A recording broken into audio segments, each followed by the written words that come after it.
Now it's time for the Dreamboat update. It was another week of weakfish in the Dreamboat Challenge. 9 new weakfish entries came in this week and shook up the top 10 in that category. Perhaps most notably, challenge leader Eddie Terrabil upgraded his weakfish to 6.63 pounds, but was then knocked out of the top 10 by this week's Tide Runner Barrage.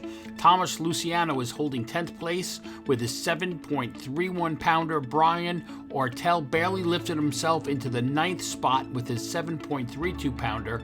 Fred Liederman and Paul Albarano stand in a virtual tie with 7.5 pounds apiece, but Paul takes the higher spot because his weakfish was caught first. John Bratz was the only one to crack the top 5 with his 7.8 pound Tide Runner. Good enough for 4th place. This means you'll need at least 7.32 pounds to make the leaderboard next week.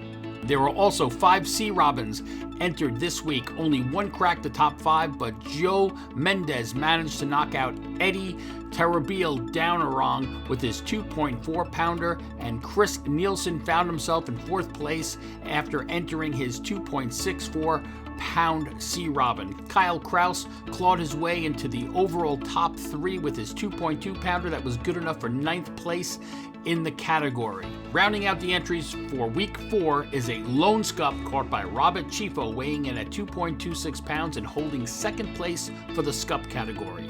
The current top 3 for the tournament looks like this. Kenneth Fay holds 3rd place with 10 points. Kyle Kraus sits in 2nd with 11, and Eddie Terrabil still holds the lead with 15 overall points.